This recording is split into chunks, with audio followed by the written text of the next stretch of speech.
LTO Exam Reviewer Updated Tagalog Version para sa mga non-professional at professional driver's license.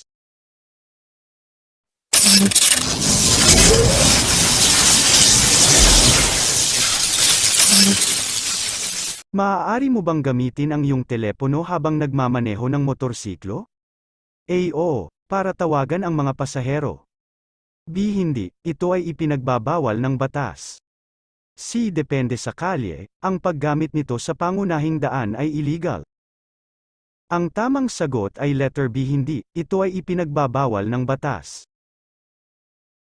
Ano ang hindi iminumungkahing gawin kung ikaw ay mag-U-turn? A. Pagtingin sa lilikwan bago lumiko. B. Pananatili sa kaliwang bahagi ng pinakaloob na lane. C. Pagpreno ng gulong sa harapan. Ang tamang sagot ay letter C. Pagpreno ng gulong sa harapan.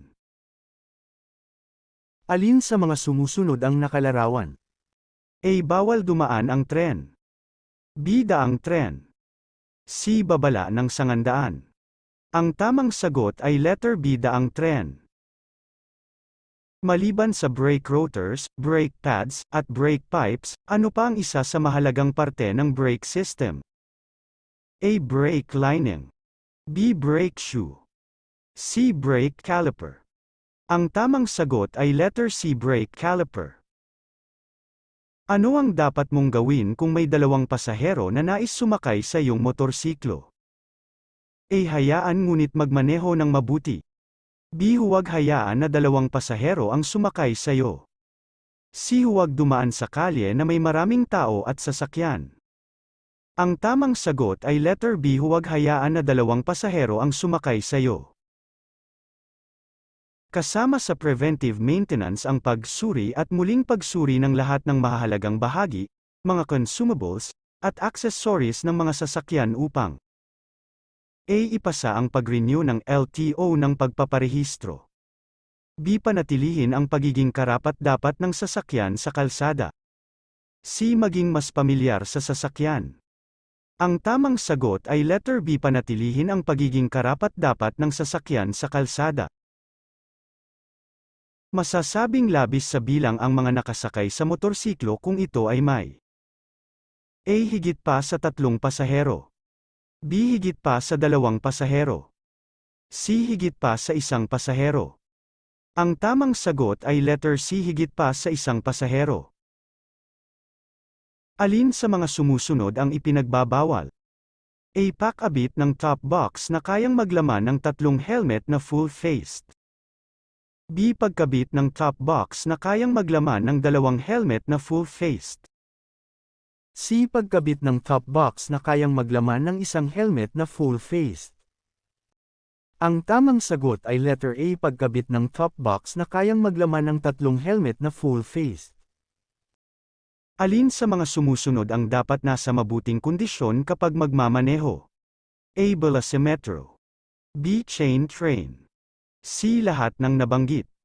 Ang tamang sagot ay letter C. Lahat ng nabanggit. Ano ang dapat mong tingnan kung ikaw ay naghahanda sa pagdahan-dahan? A. Mga sasakyan sa kaliwa at kanan. B. Neutral na kambyo. C. Mga sasakyan sa harap at likuran. Ang tamang sagot ay letter C. Mga sasakyan sa harap at likuran. Ano ang ibig sabihin ng ilaw trapiko na ito? A. Humanda sa paghinto. B. Huminto kapag nagpalit ng pula. C. Huminto kung kinakailangan. Ang tamang sagot ay letter A. Humanda sa paghinto. Alin sa mga sumusunod ang nakalarawan? A. Matarik ang paakyat na direksyon ng kalsada. B. Matarik ang kalsada. C. Matarik ang pababang direksyon ng kalsada. Ang tamang sagot ay letter C. Matarik ang pababang direksyon ng kalsada. Ilang auxiliary light kagaya ng LED ang maaaring ikabit sa motorsiklo? A. 4. B. 3. C. 2. Ang tamang sagot ay letter C. 2. Tungkulin ng driver na masiguro na. A. Upang suriin ang sasakyan para sa anumang mga item na naiwan sa loob matapos na ang mga pasahero ay nakabalik ng sabay-sabay. B. Upang suriin sa garahe ang anumang mga item na naiwan ng mga pasahero. C. Lahat ng nabanggit. Ang tamang sagot ay letter A upang suriin ang sasakyan para sa anumang mga item na naiwan sa loob matapos na ang mga pasahero ay nakabalik ng sabay-sabay. Ano ang nilabag ng rider na ito? A. Smoke belching. B. Pillion riding law. C. Excess passenger. Ang tamang sagot ay letter C. Excess passenger. Saan mo makikita ang senyas trapiko na ito? A. Sa dulo ng kalsada. B. Sa palaruan. C. Sa pook tawiran ng paaralan. Ang tamang sagot ay letter C. Sa pook tawiran ng paaralan. Ano ang dapat na sukat ng pinasadyang registered box o carrier ng motorsiklo? A. 3 feet by 3 feet by 3 feet. B. 2.5 feet by 2.5 feet by 2.5 feet. C. 2 feet by 2 feet by 2 feet. Ang tamang sagot ay letter C. 2 feet by 2 feet by 2 feet. Ayon sa RA 1.0.0.5,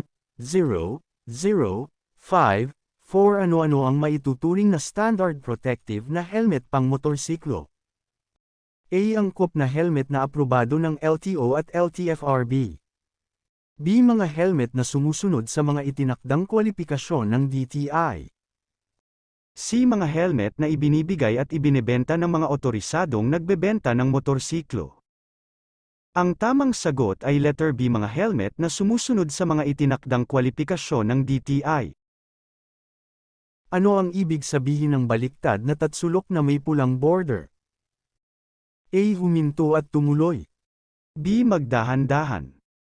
C. Magbigay ng karapatan sa daan.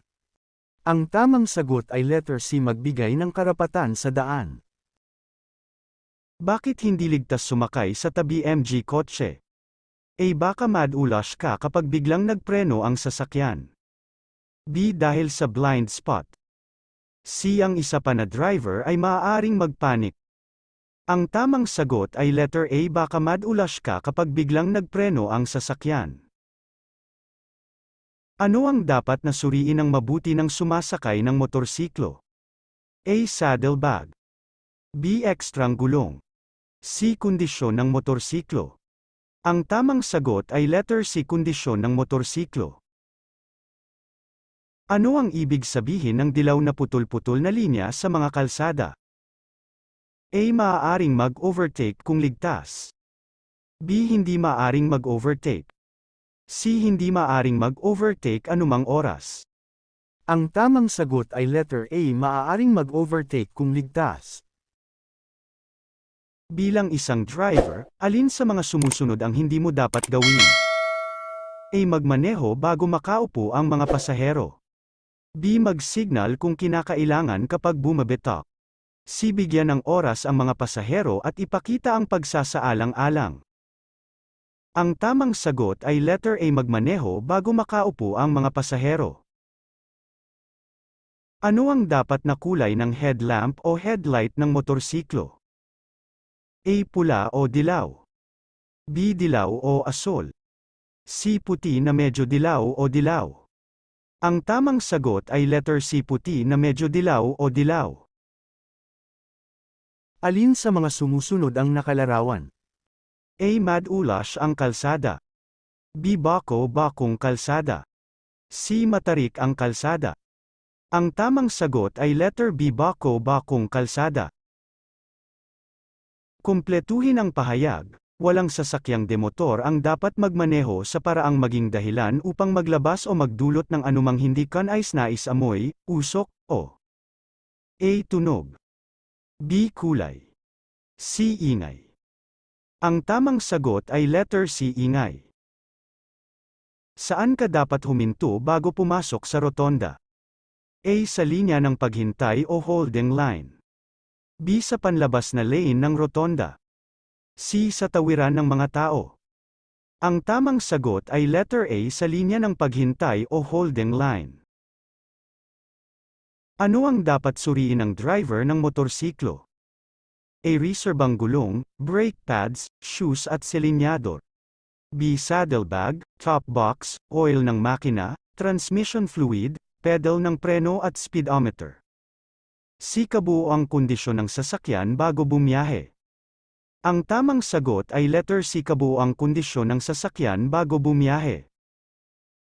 Anong mga palatandaan ang nagbibigay kaalaman at payo sa mga gumagamit ng kalsada tungkol sa mga direksyon, distansya, ruta, lokasyon ng mga serbisyo para sa mga gumagamit ng kalsada at mga lugar na ninanais puntahan?